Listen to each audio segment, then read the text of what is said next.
Okay, good evening, everyone, and welcome to Southern Maryland Audubon Society. We have our monthly meeting program tonight, Native Plants for Birds and Butterflies. If you care about birds, butterflies, and other pollinators, then you have come to the right place tonight. Native plant gardens are quite literally for the birds. While many of us like songbirds, insects are often less appealing to gardeners or any sort of outdoor activity, but backyard species like caterpillars play a crucial role in supporting our most beloved bird species. When you create native plant gardens, you support insect diversity, more bugs for birds. So we are extremely lucky to have as our speaker tonight, Dr. Christopher Puttock. He is a botanist with 4 decades experience in environmental conservation and habitat restoration.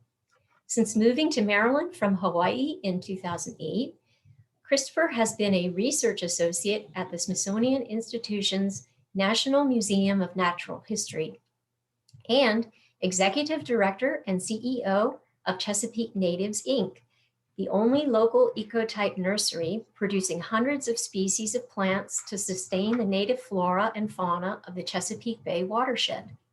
He is the current president of the Maryland Native Plant Society. Christopher is also a founding director of the Environmental Sustainability Rotary Action Group.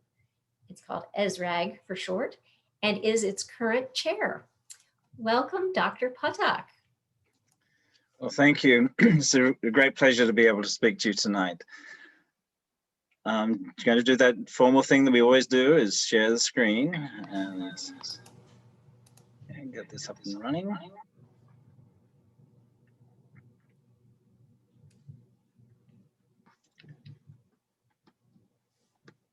Okay, so I've been asked to talk about plants for birds, native plants for birds and butterflies.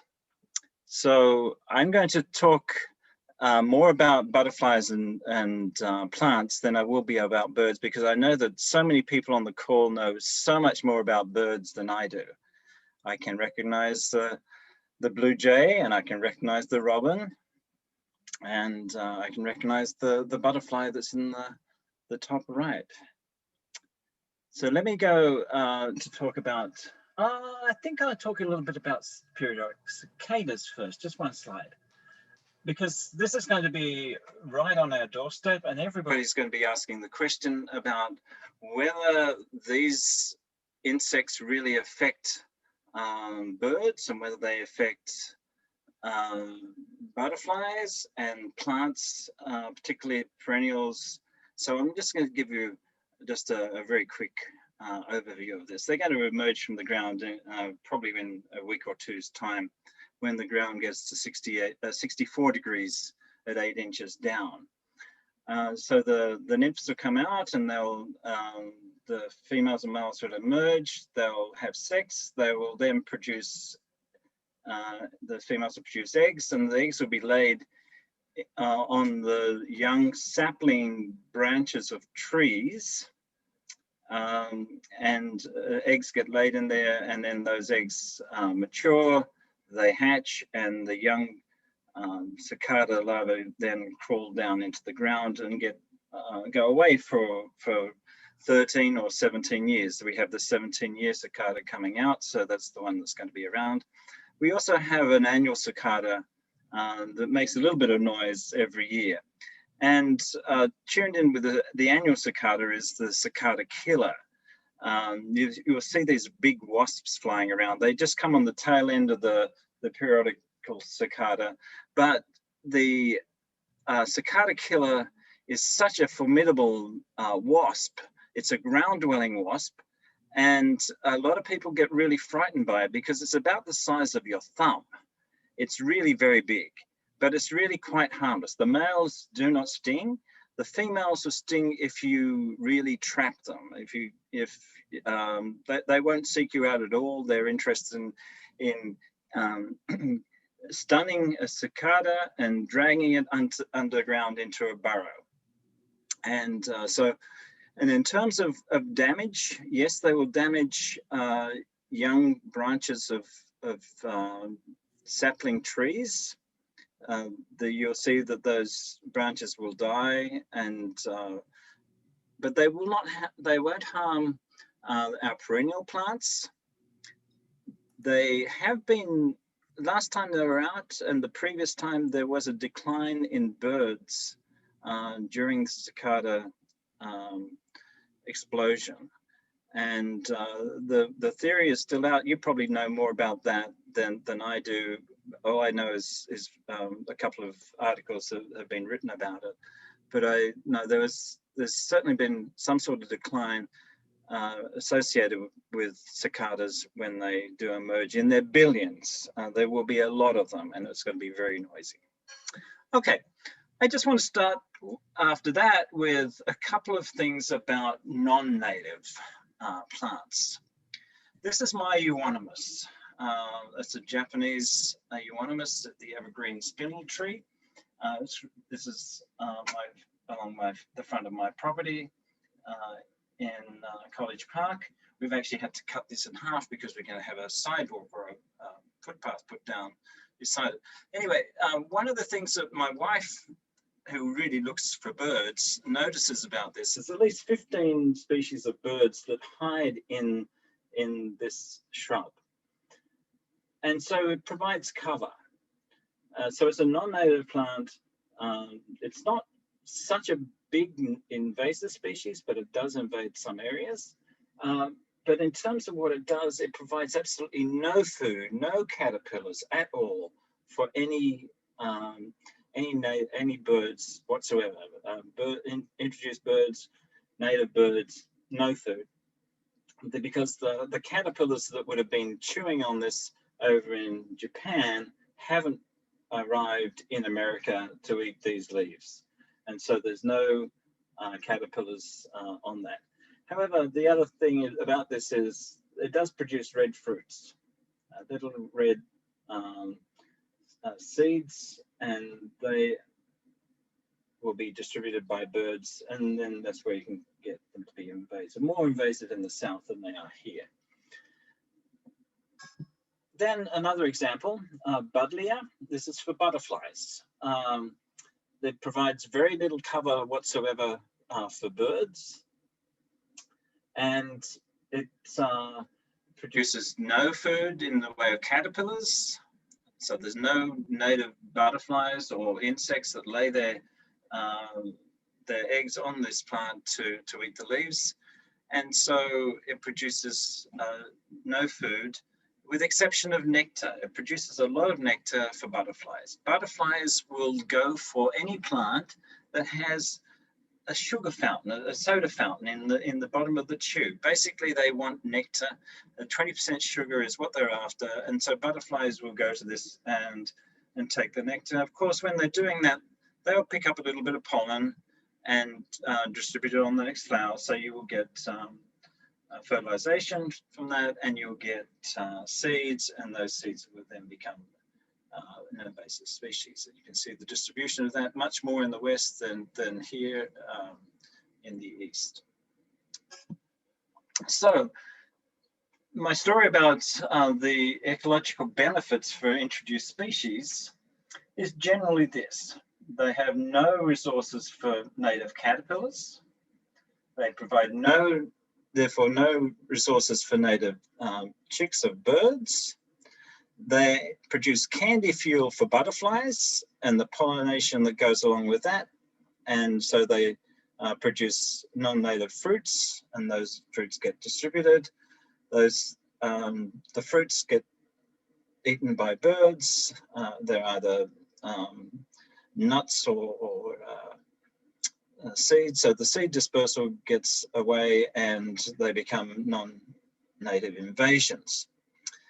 Those non-native invasions then reduce the area of resources for native insects, and because then you get a large expanse of non-native species, that reduces the space for the native species, and then you don't have resources for the native birds because the native caterpillars are not eating the native species because they're not there. However, the other thing about these introduced species, they do provide shelter, just like my euonymus hedge. They may provide a lek for display for birds that do that in or under the shrubs, and so they do provide these cover resources for birds, and obviously materials for building nests and that sort of thing. Okay. The next question I get asked a lot is, what about biodiversity change or climate change? What's really happening? Well, in England, they've been looking at the flowering of plants for at least 400 years, and the fruiting. We haven't been so good about doing that here, but we know that for about 400 years, the Northern Hemisphere has been warming. So if the flowering and fruiting is a little bit earlier every year, or no, every group of years, then the birds, we know the birds and the butterflies will come to the banquet of the flowering and fruiting plants. If you plant something, the insects will come and then the birds will follow. Okay. So what's all the fuss? What have we been waiting for? Why have people been watching and this is happening? So the fact is, we have been really transforming the landscape. Our farming practices have fragmented the habitat across the whole of the landscape and leaving perhaps little islands of vegetation. And when those islands go away, then they get local extinction of those species. So the landscape has also changed rapidly in the last 50 years or so. We've really filled in a lot of the spaces around. The cities have grown. Because of the automobile, we've actually been able to spread out more. So whereas traditionally we would have been much closer together, and now having vehicular transport like we do, then we can live further apart. In terms of the change in temperature, the USDA has been indicating that we're probably moving the temperature northwards around about 20 to 40 yards per year, which is not a great deal in terms of moving plants, even because plants, though they're fixed to the ground, the next generation can just move a little bit further north. However, what we've done, of course, is we've created hard surfaces and changed the landscape, so there's no space for these species that would be moving north even to move into. And so there's often no place for these species to go. There's basically a blockage. And of course, then we've got a little bit of sea level rise, 11 inches perhaps in the last 50 years or so. And so that's going to cause some changes around the seashores, but not so much for major species extinctions or anything like that. Well, however, I just still want to talk about the native butterfly for Maryland, the checker spot, which is our Maryland butterfly, and why it's going to go extinct from Maryland. So the checker spot eats snapdragons, it eats turtlehead in particular, so that's chelone, and the checker spots in other places eat penstemons, but we never really see that happening very much here, and we never see them really eating plantains, but it's usually the turtlehead. Turtlehead is very much reduced in its distribution, and probably in any capacity in the environment, there's about 5 populations of turtlehead that are big enough to support the butterfly. And believe it or not, there are only 5 small populations of the butterfly. Even where we plant turtlehead in our gardens, we do not see the checker spot coming to it. This is what we would see if the checker spot came, and so we'd have a whole cluster of eggs laid on a leaf, and on the underside of the leaf, the eggs hatch, of course, and then you get a caterpillar of various instars, usually about 3 or 4 instars, and then it pupates, and then you get the checker spot butterfly. And of course, the checker spot butterfly, just like every other butterfly, will just go to any plant that has nectar. However, when it's going to lay its eggs, it's only going to lay its eggs on essentially turtle head in area. So the next question I just want to turn to is, where have all the butterflies and birds gone? We've lost at least 21 species of butterfly, well, at least not seen them from the 150 that we have had recognized here in 1970. They've just disappeared. Why have they gone? The butterfly population, the whole butterfly populations have just declined by at least 20% in that 50-year period. So that means if you haven't got butterflies because you haven't got caterpillars, if you haven't got caterpillars, you're not feeding birds. So the bird population has also declined by about 20% in those 50 years. So there's a correlation between the food sources that we have for the birds, particularly the chicks, and the number of caterpillars. Now, you probably have heard Doug Tallamy talk about bringing nature home, and his latest book, his latest book is the second book is Nature's Best Hope, and he says we are nature's best hope of bringing them back. So, so how can we help recover these populations? And so what we have to do is recover the ecosystems that the services that all of these things are providing. The butterflies are providing the caterpillars are then providing the food. And so there's a service that's all engaged in this. And not only is it serving birds, but it's providing food for other insects as well. And so the whole chain is becoming broken. So the answer, of course, is growing native plants for caterpillars, butterflies, and birds. So, I've gone backwards, sorry. So I just want to talk about some of the things that the birds want and also butterflies need. And so Cooper's hawk here is looking down. You might not think, well, the Cooper's hawk is not going after the seeds. It's going to be going after the birds and the mice and small mammals that are running around. But they're actually benefiting from the caterpillars that are on the plants. So in terms of what we need to have is for all of the creatures is shelter, safety, water, and food.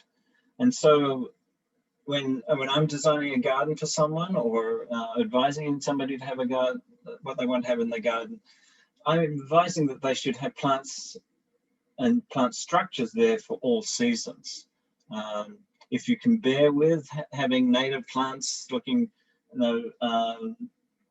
dried up and through the winter, leave them there because they are the hosts for many insects that are still just hanging in within the vegetation that's still standing. Have trees, shrubs, and perennials in your garden. Also have a water source of some sort. Have a pond with some shallow water, or even just a lot of people would have a bird bath, of course. For butterflies actually like to have a little bit of soil to, they pick up minerals and water from wet soil. So have a patch of dirt. Some creatures, some birds, of course, like playing in the dirt as well, and so then that cleans off mites and things like that. Have sympatilous flowers. You might not know the word sympatilous. Sympatilous means they have a corolla tube. So rather than the petals being open and free, sympatilous means they're fused together. And so when you have a sympatlous flower, the nectar is actually kept in the bottom of the tube. So it's like a little cup. Whereas nectar is often produced from the glands of some flowers, but it's usually a small amount and nowhere near as much and produced on a regular basis as in a sympatlous flower. And also have some plants that produce berries and other plants that produce nuts. And why I use the word nuts? So most of the things that we have when we go and get a bag of seed from a store, those seeds are actually nuts, but we generally call them seeds. Okay, just a few things about fruits and some birds that would go for the fruits. So thrushes and cardinals, woodpeckers and robins will eat the fruits of aronia. Aronia, these two species, we have a third species in Maryland as well.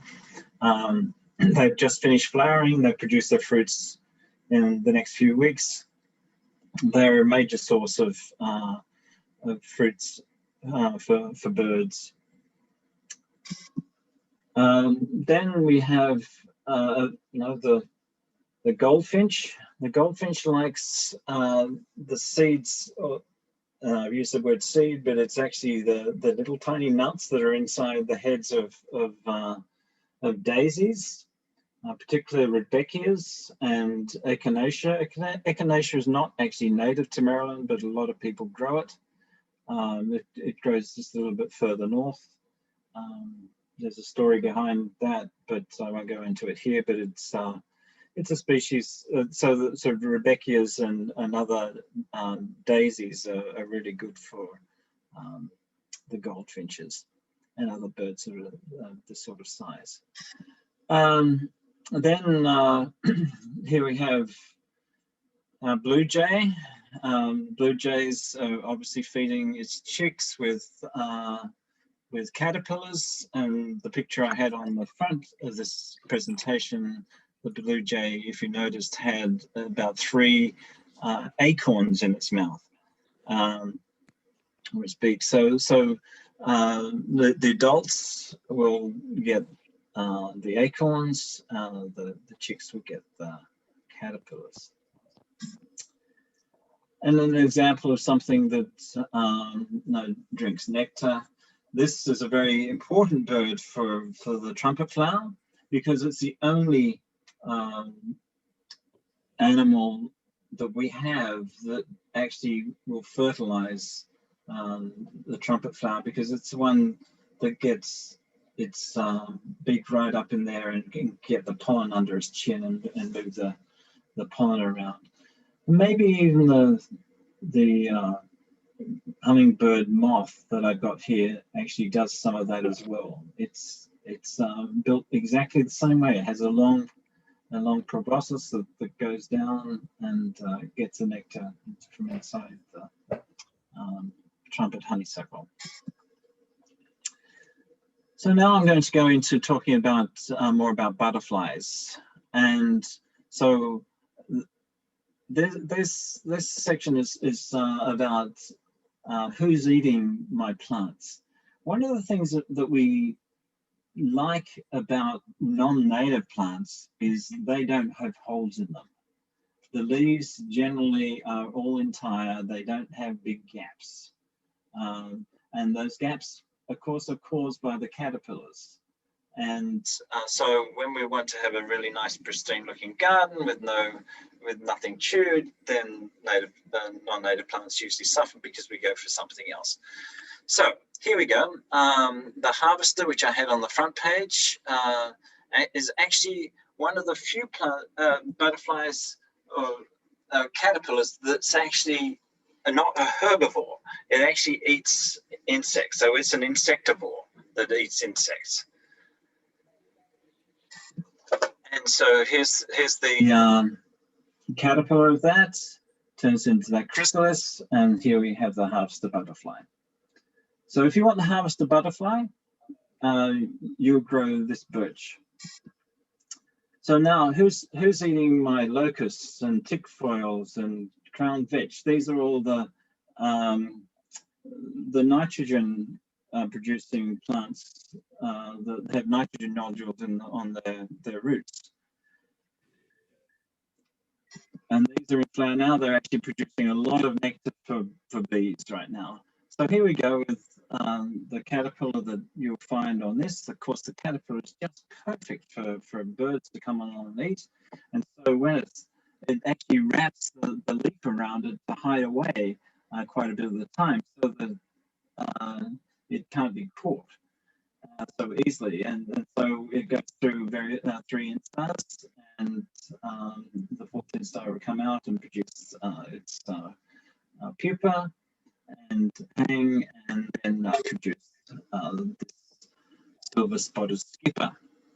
And most people have seen the skipper around. It's the largest of the skippers that we have. It's around about 1 inch long. So then into some of the shrubs and the trees that we have: tulip poplar, wild cherry, ash, birch, pawpaw, spice bush. These are the favourite foods for the 5 species of swallowtail butterfly that we have in the area. These swallowtails, you'll see them. They look like a little bit of something that a bird is left behind when they're really young.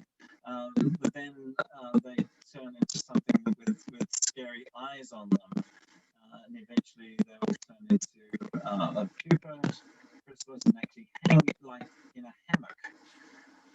And then the butterfly emerges, eastern tiger swallowtail, or a black swallowtail, or spice bush swallowtail. So legumes. I mentioned some legumes before, but some of the other legumes like partridge pea and senna and vetch and clover. These are visited by the white butterflies and the yellows. And the caterpillars of these look quite nondescript. They're nondescript being green. So many green caterpillars out there that most people think they're another green caterpillar. So these caterpillars are very good food for birds, and they pupate just like some of the others that hang with single thread supporting them around the waist, unlike the monarch, which will be hanging in a moment by a cremaster at the top. Okay, so this is the orange sulfur, and as I mentioned, there are others like the cabbage white, which is introduced. There are some other whites that we have here in Maryland, and several other sulfurs as well. So who's eating the vetch and the clovers? We also have this little guy, and so he's going to be eating the eastern. He's the eastern tail blue. He's one of the gossamer butterflies. Then we go to the small legumes like lupins. Lupins in Maryland are really quite rare now. There are just a few locations. This species, the sundial lupin, is actually widespread across North America, but it has some ecological differences, ecological types. Our type here only grows on deep quaternary sand. So where there was once upon a time when the sea levels were higher, there were sand basins, and so now where those sandbars are, this is where the lupin grows. The interesting thing about our lupin here is when the seeds are produced, they produce a little aril on them. There's a little tiny bit of a limestone, it's a sugary piece that then the ants will carry underground, and so the seed will germinate underground. So this is a very specialized plant. very hard to grow in Maryland for some reason. Chris, Yes. excuse me, I'm sorry to interrupt. We're having some breakup and it's hard for us to hear you. I wonder if you're having some connection issues because I've turned everyone's video and audio off here in our group. I wonder if it would help your audio if you turned your video off, not your screen, but just your showing yourself. Well, I just have to stop the show for a moment so that I can see my screen.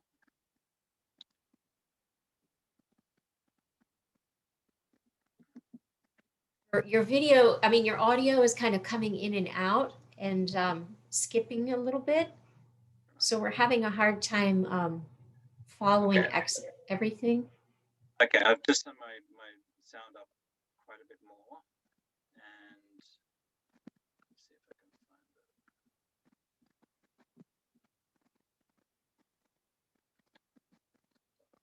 So I've stopped my video.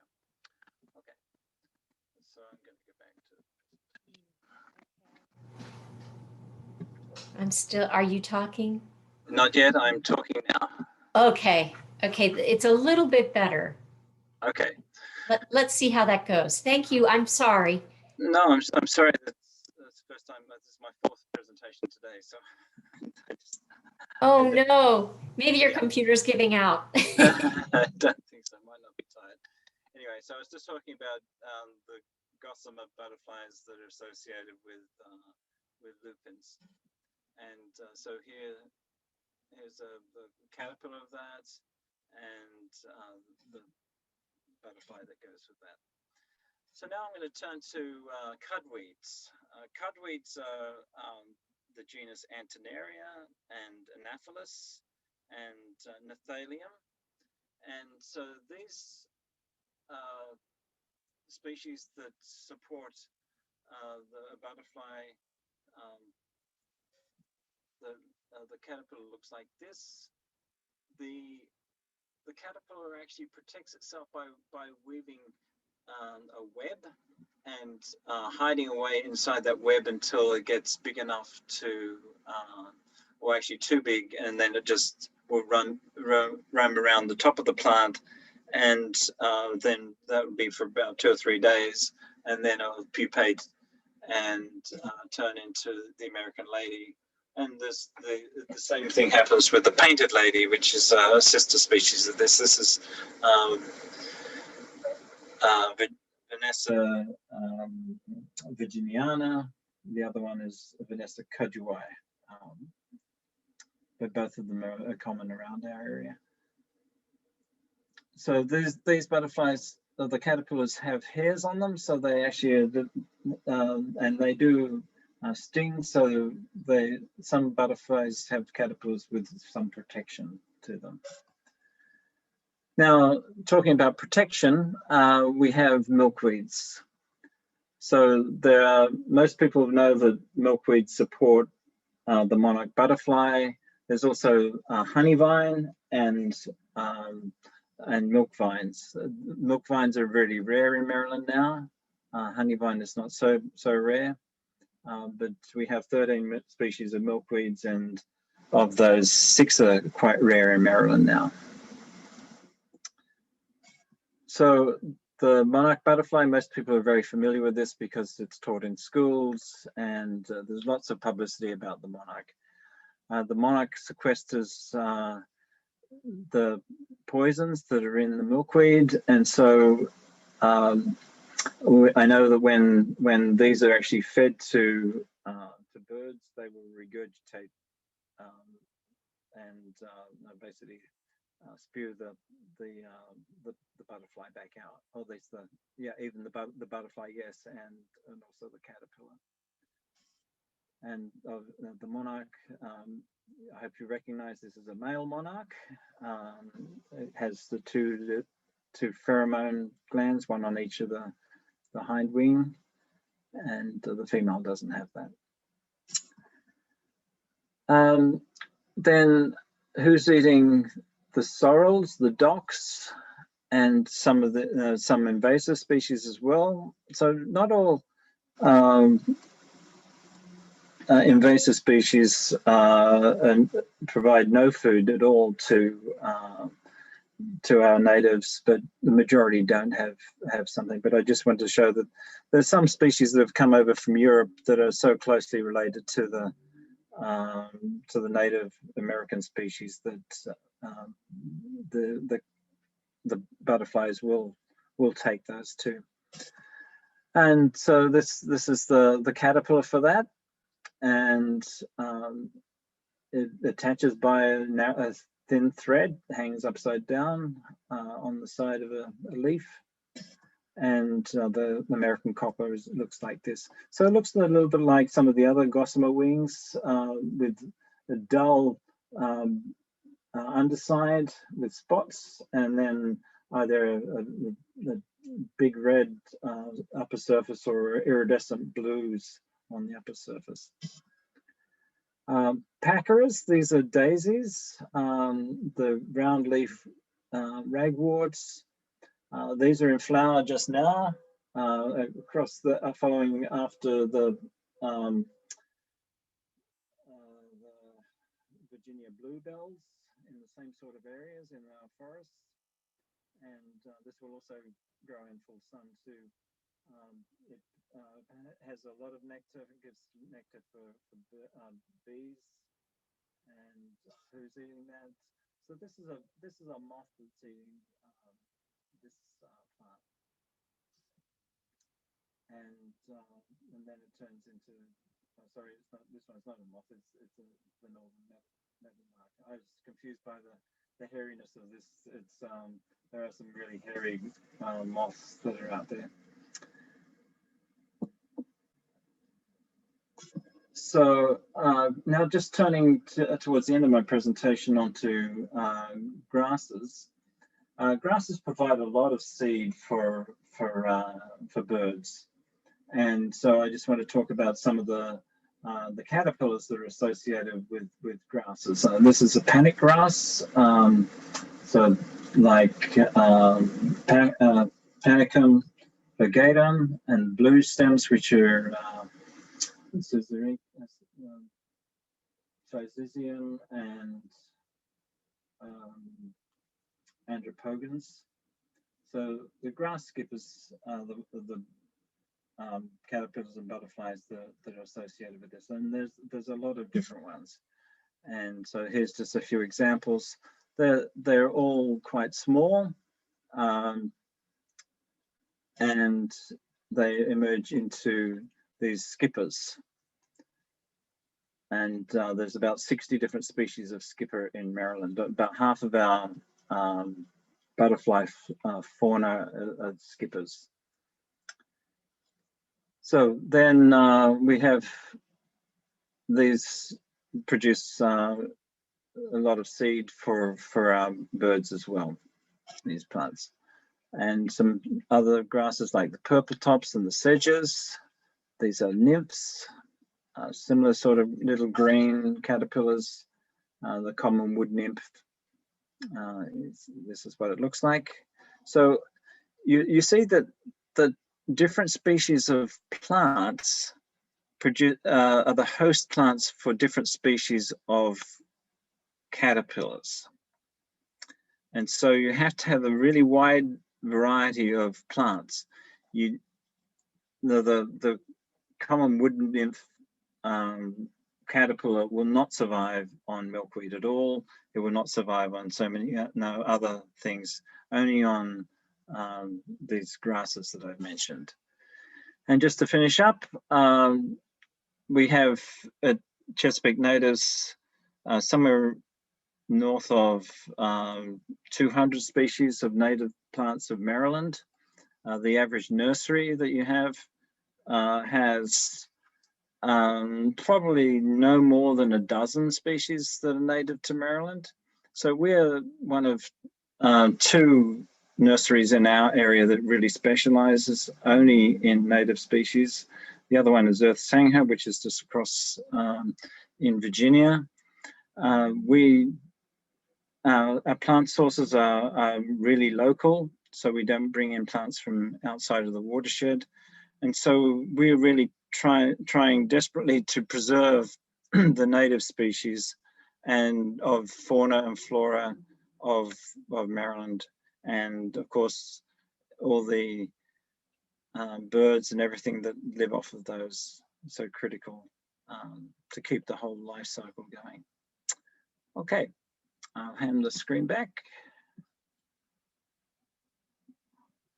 And I'll be happy to answer any questions. Okay. Thank you so much, Chris. That was really wonderful. I'm going to read just a couple that are already in the chat, and we'll let folks also pop in if they want to turn on their sound. The first question is, how big does a turtle head plot need to be to support checker spot? Well, I think it needs to be around about 50 plants. So basically, you're probably looking at least 100 square feet. It's unlike the monarch butterfly that seems to be able to spot one stem of a milkweed from 100 yards away.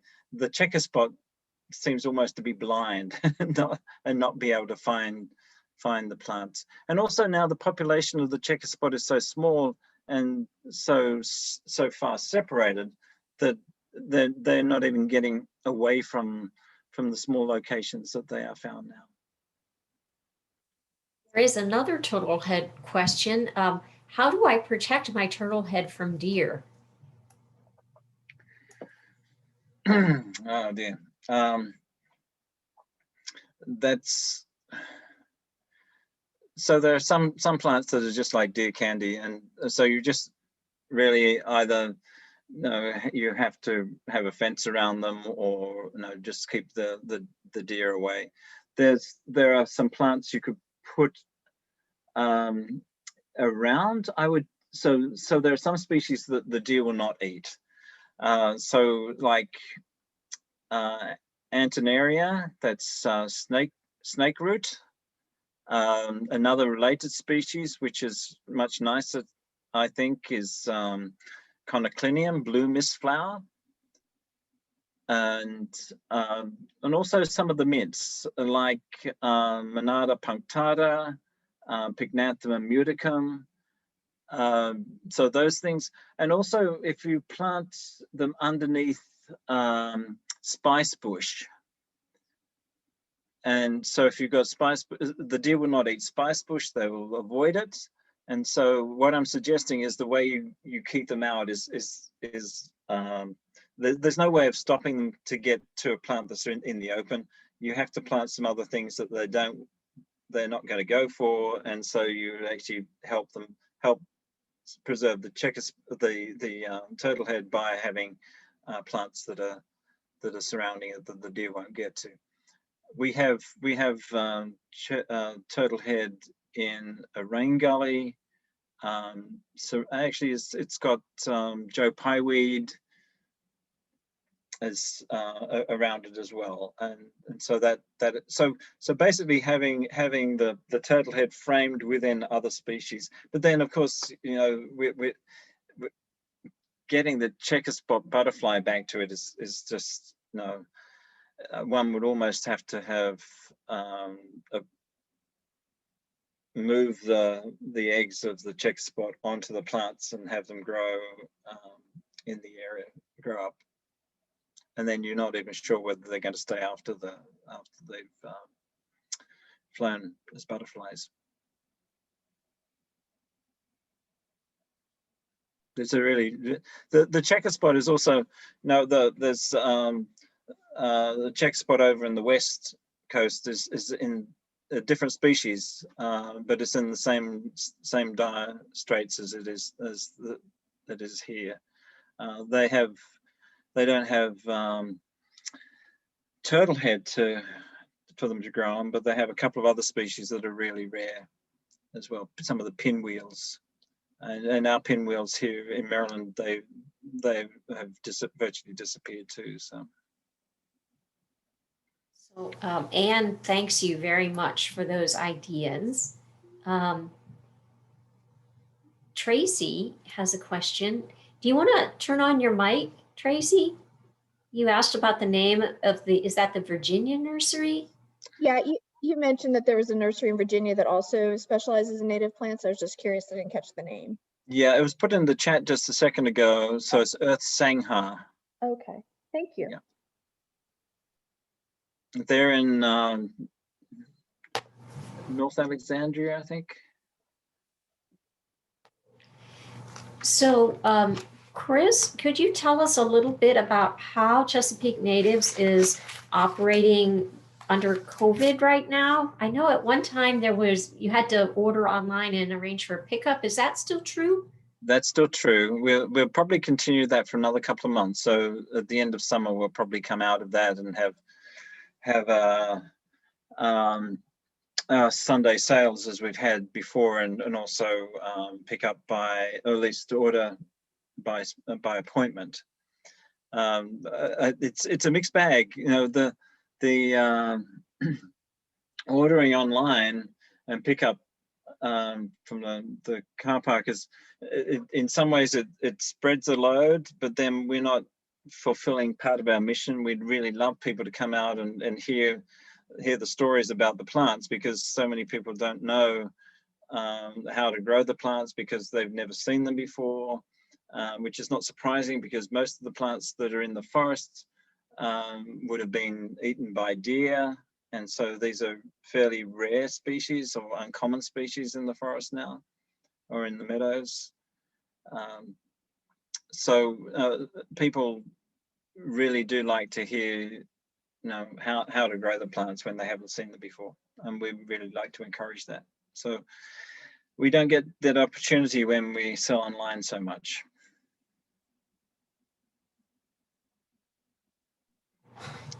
I see there's another question from Anne.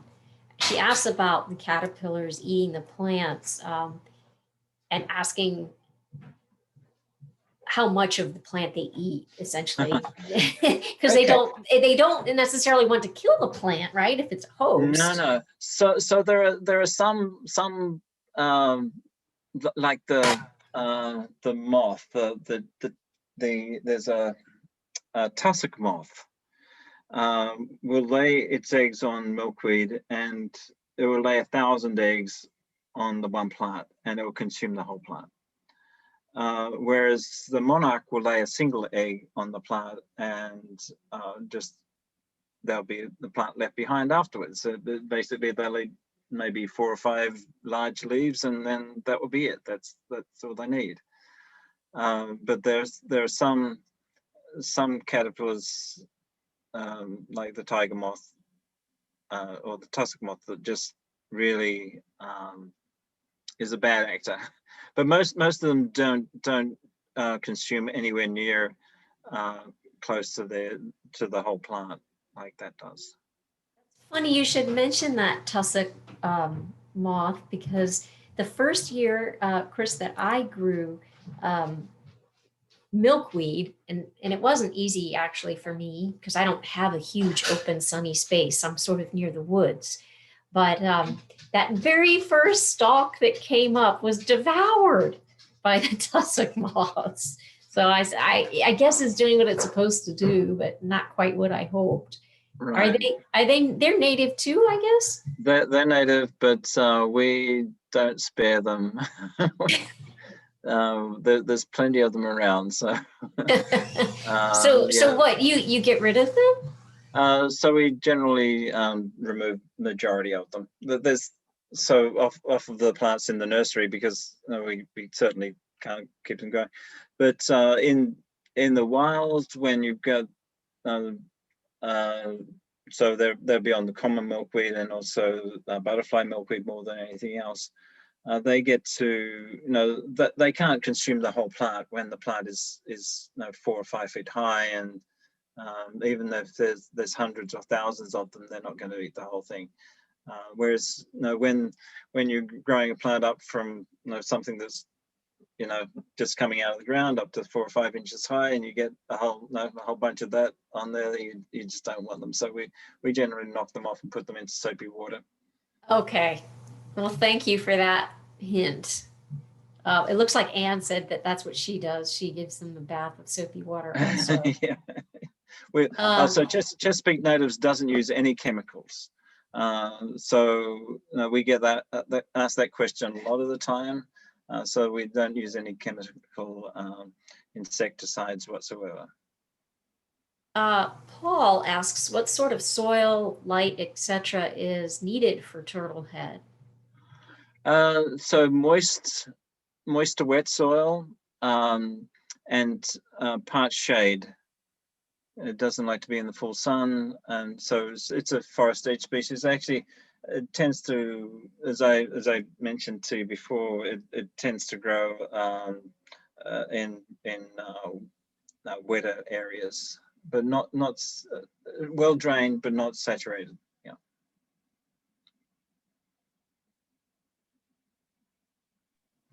Are there any other questions? Folks are free to turn on your mics at this point if you'd like to ask a question in person rather than typing in the chat.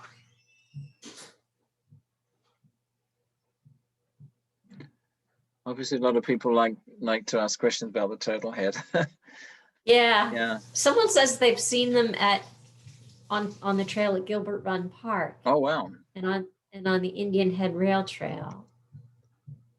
So now, yeah, I haven't been to your online ordering system, Chris, there at Chesapeake Natives. I am a real newbie at this native plant gardening thing. So do you have pictures so that people know? Oh, yes. So there are pictures of everything that's on sale. We have, because we're a volunteer organization, we don't have, usually we have 200 to 500 plants of any one species. So if there's a big run by a developer or an architect or something like that wants 20 or 30 of them, then the stock can get down really quite low, and so we'd have to take them off the list. But if you see it on the list, then generally we'll have the numbers of plants that we have available.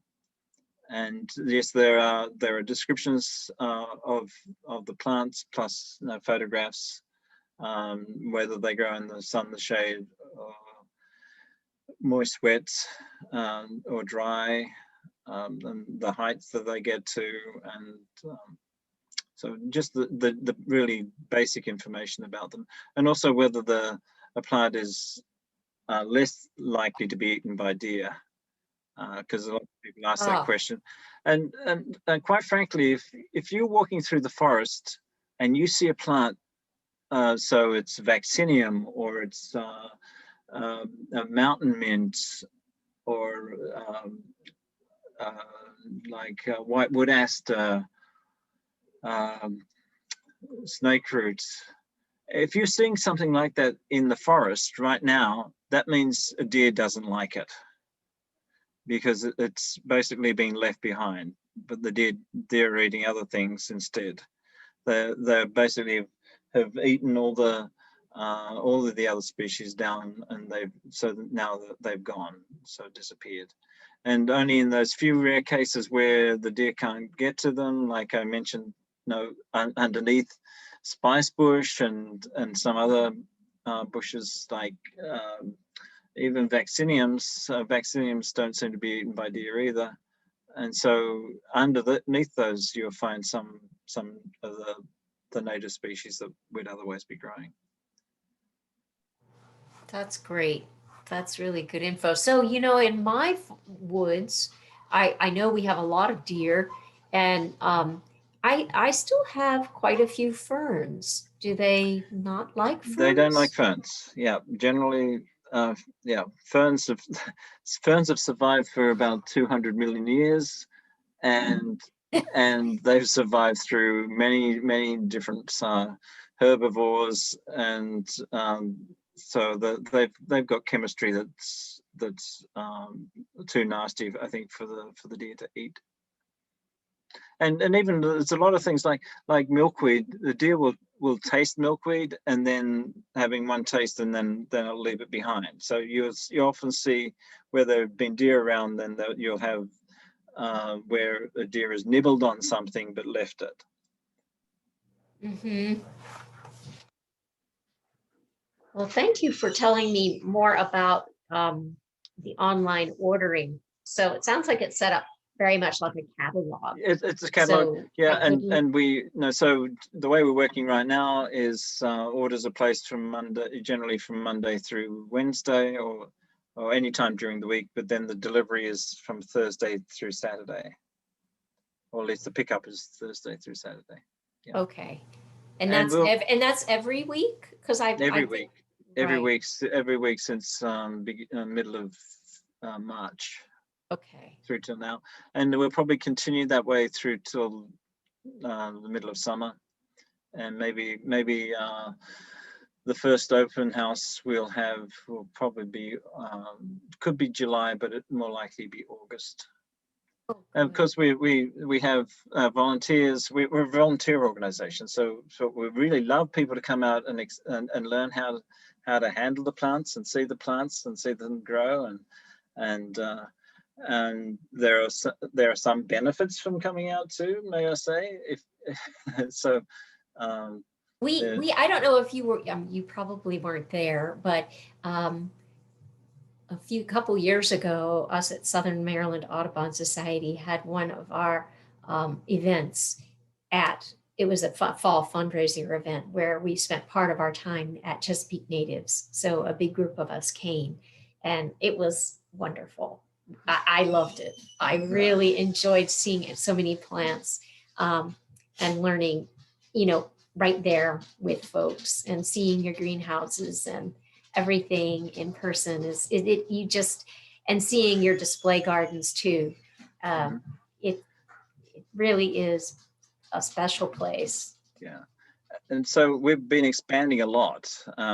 So if you haven't been out there for a couple of years, we're about 4 times the size as we were then. Wow. Okay. And so there's a lot more there, and there's a lot of work to do. So if anybody wants to come out and help, and as I was saying, there are deeper discounts for people that come out and volunteer for a while. I just wanted to double check with you how people find out about when you will have your open house. Will that be on do you have an email list or your Facebook page, or? It'll be on the Facebook page, and so we usually do a boost. So anybody who's been associated with us before will get an email.